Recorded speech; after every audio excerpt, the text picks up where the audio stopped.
pass from Havili was magic. The shift on for Crotty. Boom, far down you go, Quackett Smith. Me, oh my, I have enjoyed that. Yes, boy. Sit back, relax, put your belt on, enjoy the show. And that will bring us on to the main course of will we see him start again next week? But let's firstly do the buys. The Waratahs will have the buy in the main course. And they will, I guess, watch with bated breath to see if they end up in the finals or not. So I think the first fixture, which is the Rebels and the Force, the Rebels need to win and with a bonus point. No. No? They don't need a bonus point. They just need to win by more than 4 points. There we go. So they're 4 competition points behind, 3 for and against points behind. So, yeah, we need a very good Force showing as a bunch of Waratah supporters, that's for sure. How confident do we feel on that before we even get into the preview? We're feeling very, very confident. Incredibly. Mild. Excellent. All right, sorry, no, I jumped around a little bit there, but it's going to be a pretty good Super Saturday. We're going to have a few games of rugby, but there's also a Kiwi North versus South, which is going to be exciting. So cancel your plans on Saturday. None of the Auckland players are playing in that. Is that right? I'm not sure. I read today that they're back out of lockdown, but I don't know what the protocol is. So we'll see. We'll have to see. But anyway, big day of rugby on Saturday. So very exciting, particularly for those who are still in our fantasy competition. Silence. I love it. All right. So the first game we have the Rebels and the Force. I think the mantra will still apply. Pick players who are playing the Force. So even if they're the Rebels, probably going to score some tries. Korobedi's looking real good. Let's just say that much. Look, I'll start. Away your first pick on the grand final night, mate. It's probably not going to be Korobedi. I'll tell you that much. It's in Asarani for sure. I know you. Look, it could. But mate, I told you, he's coming into form, mate. It's coming into form. No, it's going to be Taniela Tupou. Could be Taniela Tupou. Not playing the Force, mate. Maybe I should learn and pick up Tate McDermott, mate. He was. I don't know. It's tough. We'll see. Doesn't matter who he versus. A lot of planning and preparation to do. But yes, all right. For this game, Rebels and Force, the only possible returning from injury I think that we're aware of is Dane Halapeti, the captain, returning from an MCL injury. And I think he could have been right to play last week. So if it was a final, yeah. So we highly expect him to play this week. And what do you guys think? I would expect him to slot straight back into the starting team. You don't bring your captain off the bench, particularly your Wallaby fullback. Straight back to start? Look, you'd have to assume so, wouldn't you? But I don't think it's an absolute given. You know, if he's a little bit undercooked, I could see them giving him the back end of the game. But, yeah, the expectation is he starts and they have to shift Hodge somewhere. I know that there was an interview where Hodge said he was talking to Dave Rennie, and Rennie was talking about him as a centre and said they wanted centres that were very good kicking options. So maybe, this is the move that means that they put Hodge back to the 13 jersey and give him the option to actually get a little bit of game time there. Yeah. Sorry, go Nels. No problem. I think it's going to be an interesting one. I mean, it's not a bad week to bring him off the bench when they do, the Force tend to drop away towards that back end of the game and get him to influence that final 30, final 40 minutes, whatever it might be before the finals. But again, yeah, he's your captain and he's such a good player. It doesn't matter how long he's been out. I think he'd be a huge influence. But Wessels did say, and it might be tongue-in-cheek, that it was going to be very hard for him to work his way back into that starting side with how good Hodge has been. After he said that, mate, come on. You can't be... No, that's what I said, tongue-in-cheek. Tongue-in-cheek. But, look, I think Hodge is definitely a 15, but Halapeti's too good to not have on the field. Well, it's interesting. While we're on that, I guess, the question then is, there's a lot of potential reshuffling. So if they want Hodge on the field and in centre, I think we all agree that we think Campbell Magna has been fantastic at 13. But get rid of Kellaway. We could see him gone. Could see Kellaway gone. Hodge on the wing. We could see Tamua slot back to 10, and Hodge into 12. I doubt it, but lots of possibilities. I mean, I think Billy Meeks has also been very good, but he just doesn't seem to fit into the picture. Obviously, you're picking Matt Tamua over him, but yeah, there could be potentially a lot of change this week, and I guess we'll just have to see what happens.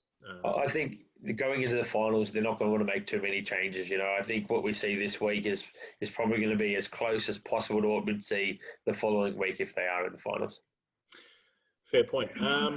All right, so let's take a quick look at the last time they played. So in round 5, the Rebels and Force played. It was a game that was kind of, as by the stats, almost as even as you can get, really. The score, it was 25-20 the score, 3 tries to 2.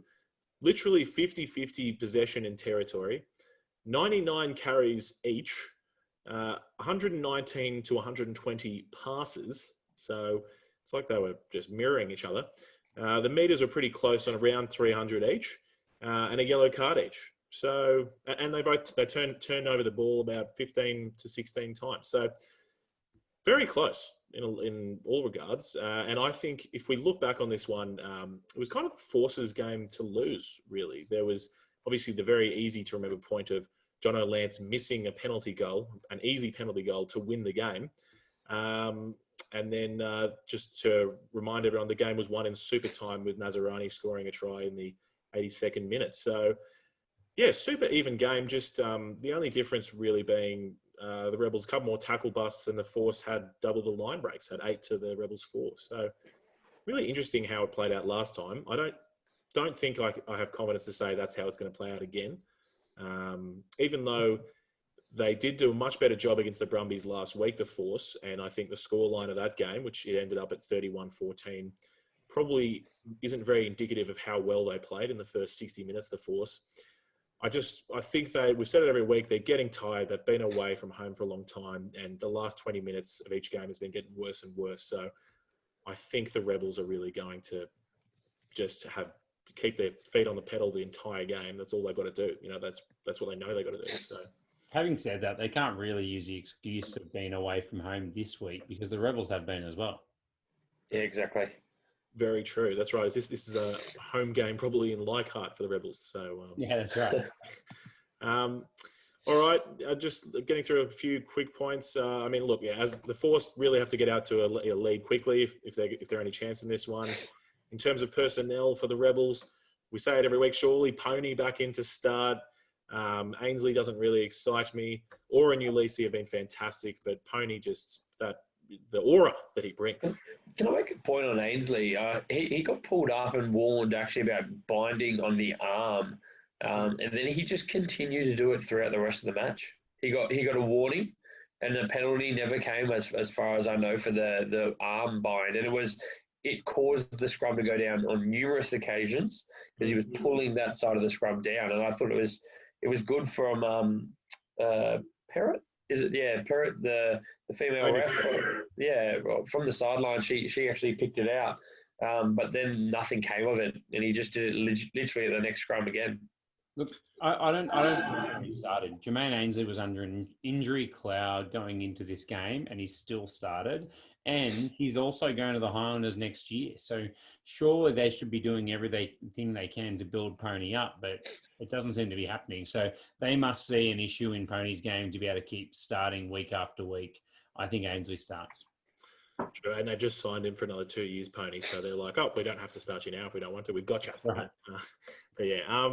All right, in terms of the Rebs, Nazarani coming back into form, we've talked about it's been good. The back row of the Rebels, Brad Wilkin or Hardwick, and Wells or Kemeny. Wilkin and Wells, the W's. The W's? Simple.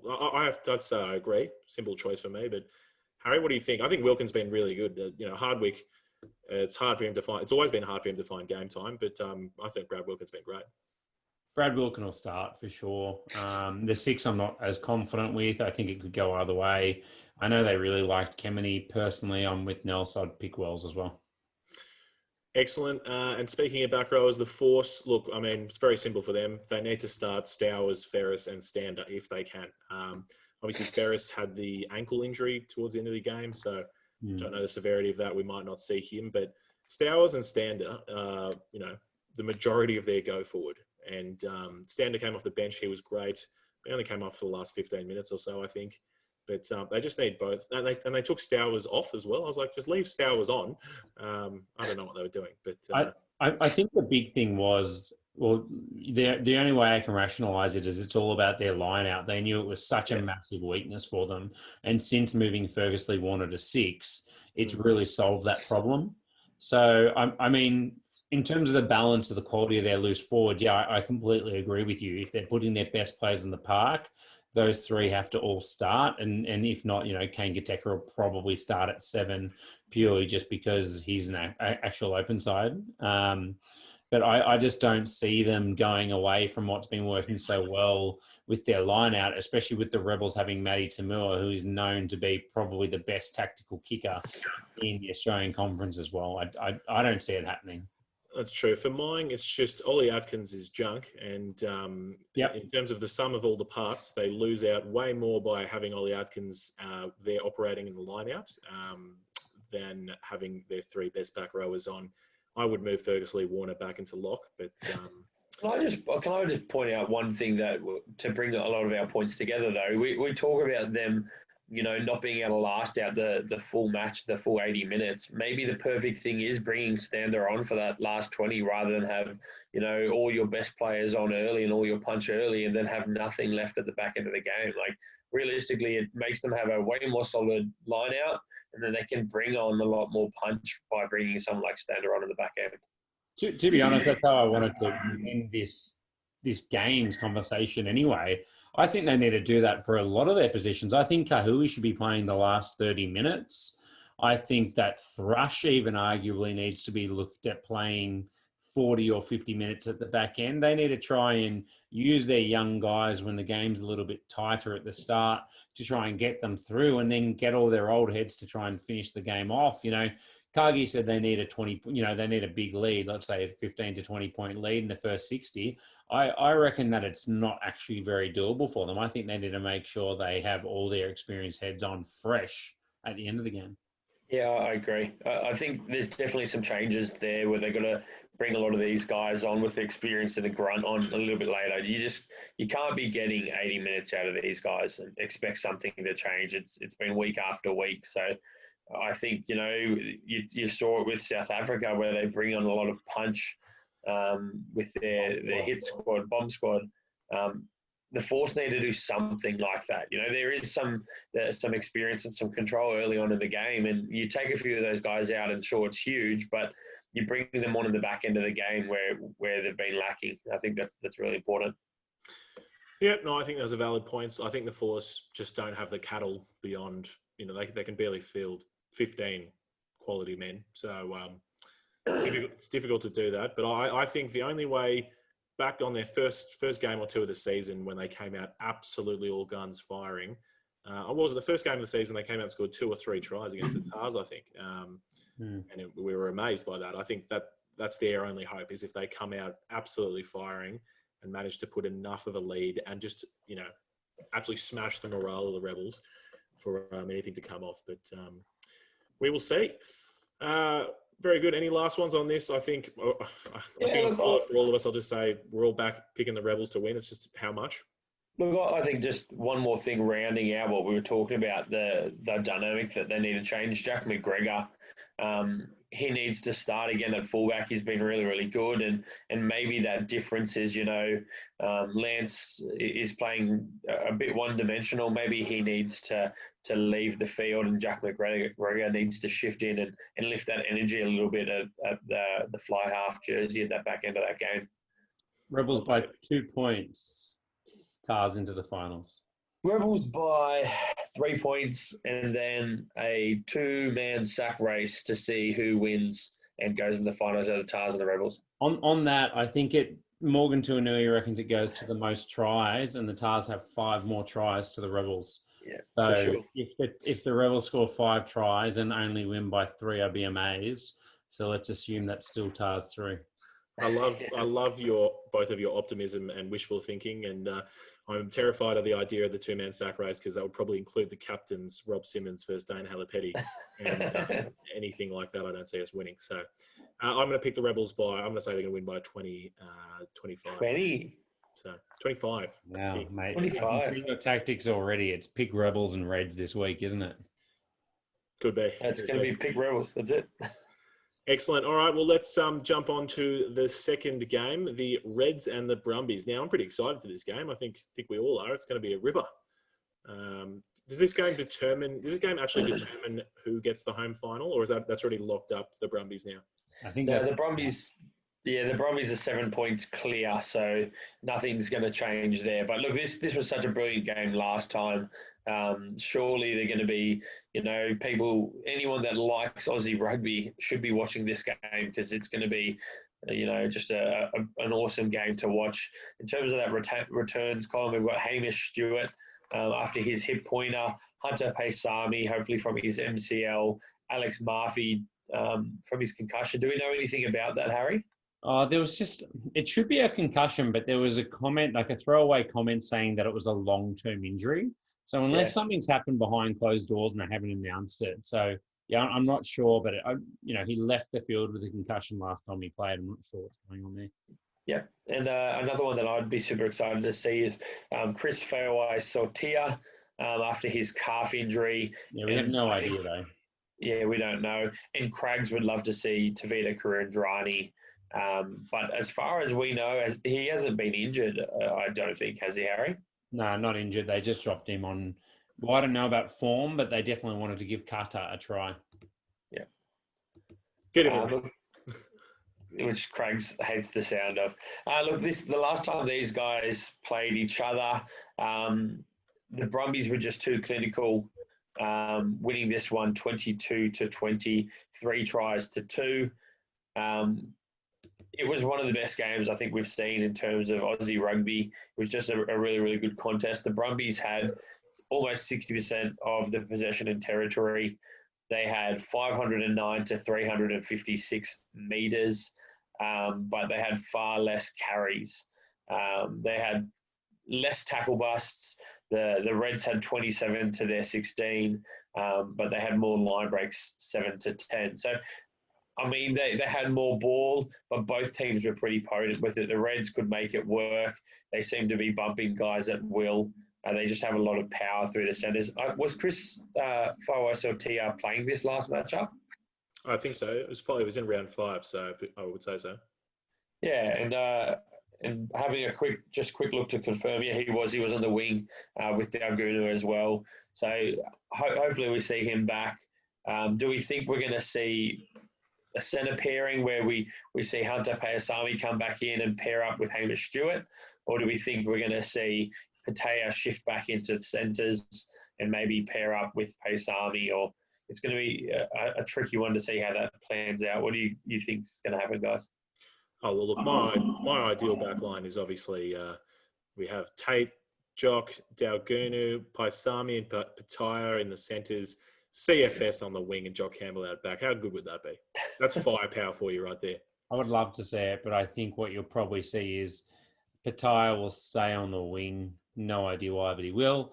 They started Josh Fluke at outside centre over him to give him a chance. So he obviously dislocated his shoulder. He's long gone now for the rest of the season. But Paisami, if he's fit, I reckon he just slips straight in. To 13, yep. Yeah, he'd be a good guy to see returning. Folau Fainga, surely he comes back into this starting side because it's been a few weeks in a row that we've seen him on the bench. 2 weeks, yep. Sorry, I said few, not a couple of weeks, Harry. And who do you think we see? Do we see McCaffrey or do we see Valentini at 6 after what's happened this last week in terms of him getting the start over him?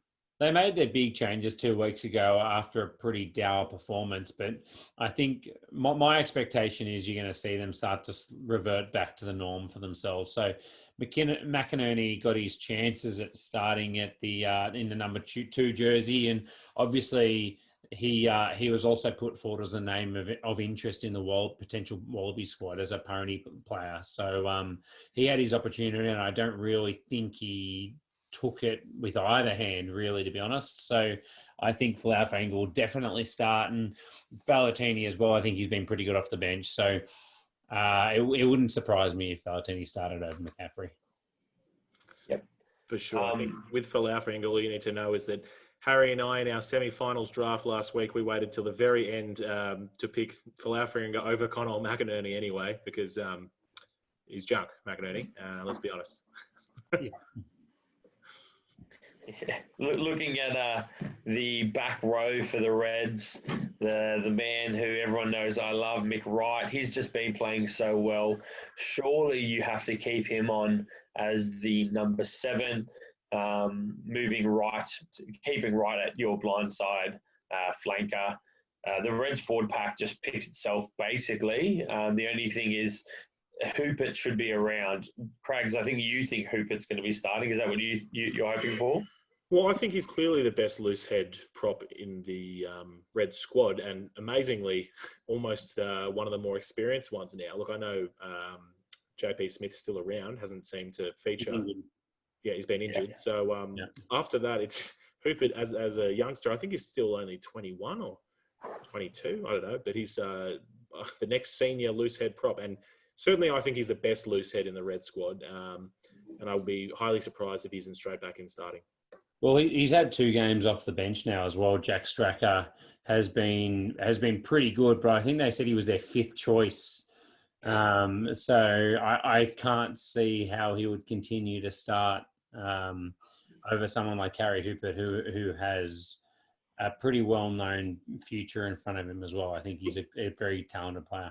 Was it 2 games off the bench? I thought he only came back last week off the bench. I thought it was 2. Maybe games. I'm adding 1. Yeah, no. Unless he didn't play the week before. Sorry. Sorry. I take it back. It's only the 1. Yeah, no, that's it. Back from injury. So just eased back in last week. Be surprised if he didn't start this week. But no, I think the Reds pack just picks itself really. So just Hoopert, everyone else, we know what we're doing. As Nell said, McWright's definitely in with a start. And the back line, we've done that. I'm excited. There's going to be a good game, good Reds team. Can they deliver the goods? Can they keep up the attack, and the discipline is going to be very important. It's going to be interesting to see how this set piece pans out as well. I mean, it's going to be a pretty good scrum battle. You've basically got the Wallabies front row, and you've got Taniela Tupou, coming for Allen, wanting that starting jersey as well. And just 2 pretty solid packs. In terms of lineouts as well, the Reds still lost more lineouts against the Force, even though they smashed them. So Brumbies, I think, have been up and down a little bit in terms of their lineouts throughout the season, but I think it's just going to be a good battle between these 2 forward packs. All right. Well, look, I'll jump in first and put all the pressure on you boys.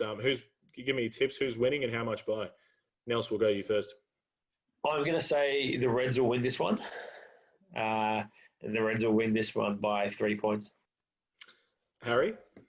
Yeah, the one thing we haven't mentioned yet is it's a Reds home game, and that means that the Brumbies have to do the day trip, and that's an extremely tough trip for every team to make at the moment. So I'm with Nels. I think the Reds will get over, and that'll be, the deciding factor. I reckon Reds by a little bit more. I could see them kind of running away with it a little bit and winning by 8 to 10 points. So let's say 8. Huge.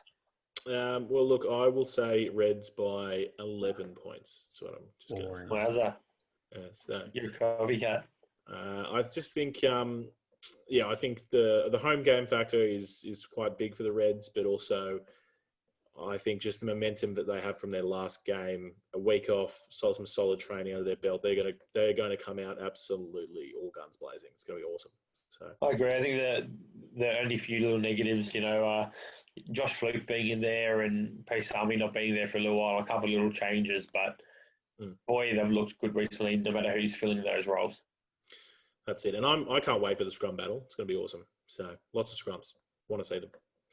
But anyway.